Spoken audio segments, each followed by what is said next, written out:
Hello aspirants, आप सब अच्छे होंगे और मस्त होंगे और अपनी पढ़ाई को अच्छे से कर रहे होंगे।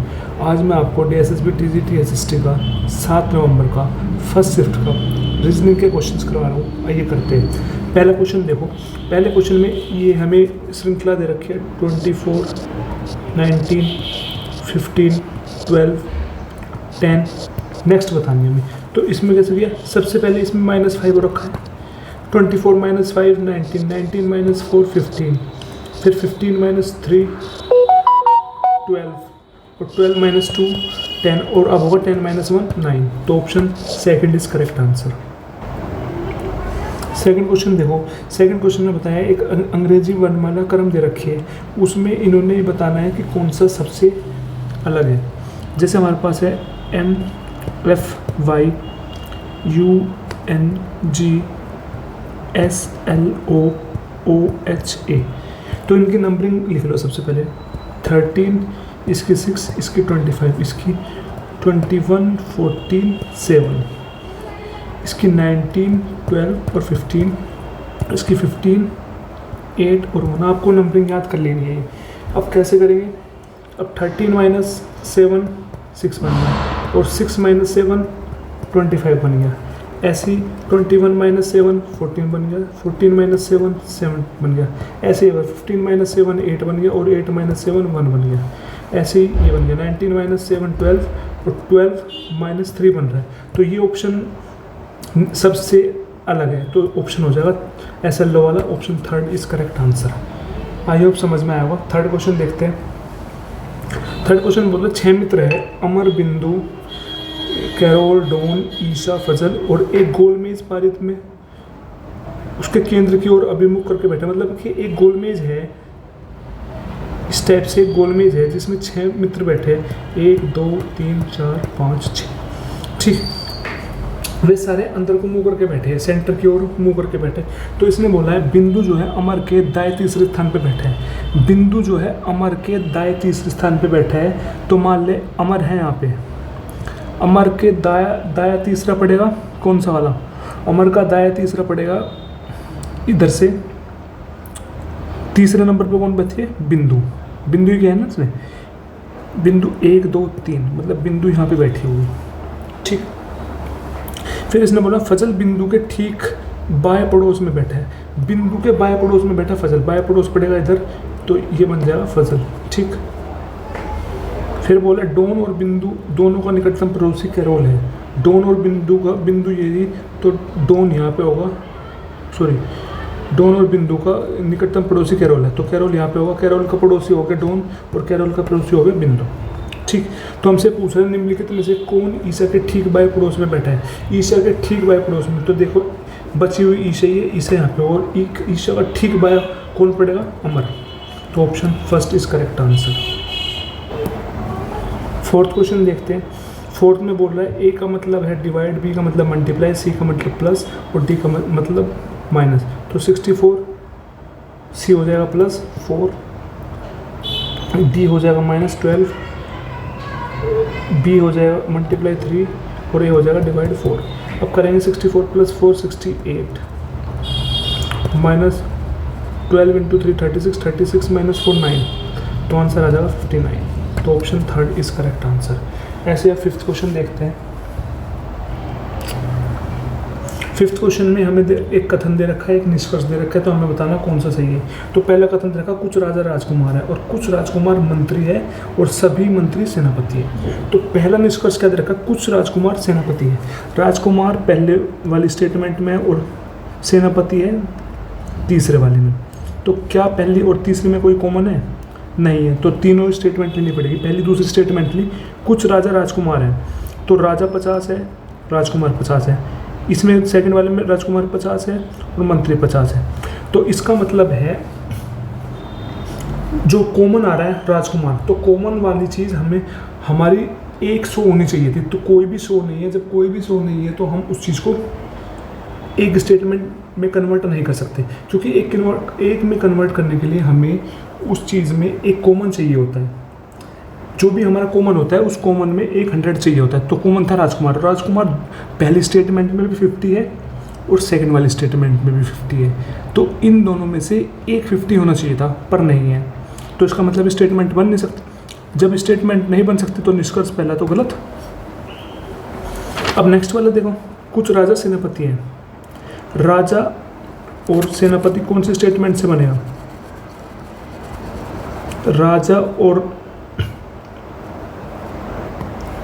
सॉरी फर्स्ट वाले मैंने गलती कर दी, दोबारा बताता हूँ। कुछ राजकुमार सेनापति है, तो राजकुमार सेकंड स्टेटमेंट में कुछ राजकुमार क्या है? मंत्री है, और सभी मंत्री सेनापति है। तो मंत्री सेकंड और थर्ड वाले से पहली स्टेटमेंट बन सकती है। सेकंड और थर्ड वाले में देखो कुछ राजकुमार 50 है, मंत्री भी 50 है। लास्ट वाले में सभी मंत्री सेनापति, तो मंत्री 100 और सेनापति 50, तो 100 हो गया। मंत्री कॉमन है, 100 हो गया, तो बन जाएगी। तो क्या स्टेटमेंट बनेगी? कुछ राजकुमार सेनापति है। क्या बनेगी? कुछ राजकुमार सेनापति है, तो पहली स्टेटमेंट तो सही होगी। वो मैंने फर्स्ट वाले में राजा को मैंने राजकुमार मान दिया, ठीक है, अब समझ में आया वो आपके। अब सेकंड स्टेटमेंट देखते हैं। कुछ राजा सेनापति है, राजा पहली वाली में, सेनापति लास्ट वाली में। तो वही बताया था, पहली स्टेटमेंट और दूसरी स्टेटमेंट से हम कोई भी निष्कर्ष नहीं निकाल सकते, क्योंकि राजकुमार यहाँ पे 50 है, इधर भी राजकुमार 50 है, तो इसमें से 100 होना चाहिए, जो कि नहीं है, तो इसलिए सेकंड वाला गलत है। तो खाली एक वाला सही है, तो ऑप्शन हो जाएगा सेकंड, केवल निष्कर्ष मन अनुसरण करता है। 6th क्वेश्चन देखते हैं। 6th क्वेश्चन में बोला है कि प्रत्येक शब्द, जो हमें ये शब्द दे रखे हैं, इसमें जो हर शब्द है, जो स्वर है, उसका ठीक नेक्स्ट वाली वर्णमाला लिख दी, नेक्स्ट वाला अक्षर लिख दिया। और अगर व्यंजन है तो व्यंजन ठीक उससे पहले वाला, तो जेड व्यंजन है, जेड से पहले वाला वाई, आई से पहले वाला जे, सॉरी आई के बाद वाला जे, पी से पहले वाला ओ, सी से पहले वाला बी, यू से बाद वाला वी, और पी से पहले वाला ओ, और एच के पहले वाला जी, ए के पहले वाला जेड, और टी के बाद वाला एक्स, टी के बाद वाला एक्स नहीं, टी के बाद वाला T S, G B S, ठीक। और नेक्स्ट बन जाएगा एच वाई पी का जी एक्स ओ। अब देख लो, इसमें क्वेश्चन में कहा है कितने ऐसे जिसमें स्वर नहीं है। ये स्वर है, ये भी स्वर है,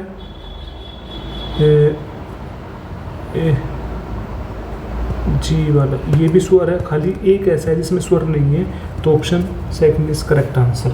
आई होप समझ में आया होगा ये चीज़ आपको। 7th क्वेश्चन देखो। 7th बोल रहा है कि हमें कथन दे रखे है, उस कथन में हमें बताना कौन सा प्रभाव है और कौन सा कारण है। तो पहला कथन क्या कहता है? पहला कथन कहता है संस्था वाई के निदेशक ने कुछ कर्मचारियों को कारण बताओ नोटिस जारी किया। मतलब संस्था वाई के निदेशक जो है उसने कुछ कर्मचारियों को कारण बताओ नोटिस जारी किया कि इस चीज़ का कारण बताओ, ऐसा क्यों है। तो दूसरा स्टेटमेंट कहते हैं, कथन कहता है संस्था वाई के कुछ कर्मचारी आपत्तिजनक गतिविधि में संचलित पाए गए। तो यहाँ से क्या पता चला आपको? मतलब जब कोई भी आपत्तिजनक गतिविधि में कर्मचारी संचलित पाए जाएंगे तो जब भी तो उसको बोला जाएगा कि जब भी तो उसको नोटिस दिया जाएगा कि इस चीज़ का जवाब दो, यही चीज़ है ना। तो सबसे पहले तो आपत्तिजनक गतिविधि में संचलित होगा वो कर्मचारी, तो उसको जो कर्मचारी संचलित होगा जब भी उसके बाद ही तो उसको नोटिस दिया जाएगा कि इस चीज़ के बारे में बताओ। मतलब जो गतिविधि आपत्तिजनक गतिविधि में संचलित था वो तो होगा उसका कारण है ना ये तो उस कारण से फिर जो प्रभाव पड़ा वो प्रभाव क्या पड़ा कि नोटिस जारी किया कि इसका कारण बताओ, ऐसा क्यों है। तो इसका मतलब है कथन सेकंड वाला कारण है और कथन पहला जो है संभावित प्रभाव है, तो option second is correct answer. ठीक, ऐसे 8th क्वेश्चन देखते हैं। 8th में बोल रखा है बी का अर्थ डिवाइड है, सी का मल्टीप्लाई है, ए का प्लस है, डी का माइनस है, तो बताओ। मतलब 77 + 36 डिवाइडेड 6 माइनस 5 × 9। तो अब क्या करेंगे? 36 डिवाइडेड करेंगे 6 से 6 के बाद माइनस 5 × 9 45। तो इसको सोल्व करेंगे, आंसर आ जाएगा 38। तो ऑप्शन 4 इज करेक्ट आंसर। अब 9th देखते हैं। एक निश्चित कूट भाषा दे रखी है BETH, क्या दे रखी है? 7463। तो एक कूट भाषा और दे रखी है ECHT, 6741। तो हमसे पूछ रहे हैं सी की कूट भाषा क्या होगी। तो अब देखो इसमें कॉमन क्या क्या है, इसमें कॉमन है ETH, इसमें ETH कॉमन है। तो अब देख लो कॉमन निकाल दो, 674, इसमें 674 कॉमन है, इसमें भी 674 कॉमन है।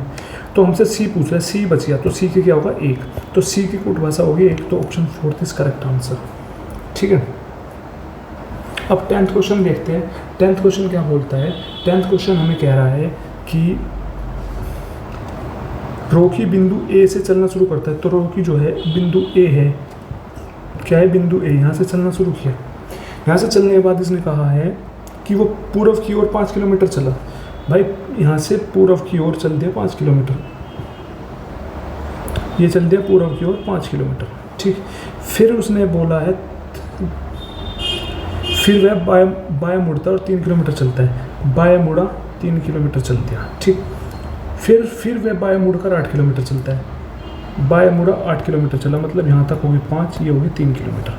ठीक, फिर बोलता है, फिर वह बाया मुड़ता और बिंदु एम पर पहुँच जाता है और 3 किलोमीटर चलता है। यहाँ से बाया मुड़ा और 3 किलोमीटर चलते बिंदु एम पर पहुँच गया यहाँ पे। ठीक, तो अब इसने क्या बोला है, बिंदु ए तक क्या बोला है इसने बोला है कि बिंदु ए तक दोबारा पहुंचने में कितनी दूरी और दिशा चलना होगा। मतलब बिंदु एम से ए तक पहुंचने में कौन सी दिशा में चलना होगा, कितनी दूरी चलना होगा। एम से इधर की चलना होगा, एम से इधर मतलब पूर्व में चलना होगा, और कितना चलना होगा, ये डिस्टेंस कितनी है, यहाँ से 3 है, तो 3 मतलब 3 किलोमीटर पूर्व में चलना होगा। तो ऑप्शन 4 इज करेक्ट आंसर। ठीक है, आई होप अच्छे से समझ में आया होगा। जो भी चीज़ें आपको क्लियर नहीं तो प्लीज़ कमेंट करके मुझे बताना, मैं उस चीज़ को आपको दोबारा समझा दूंगा। Thank you so much.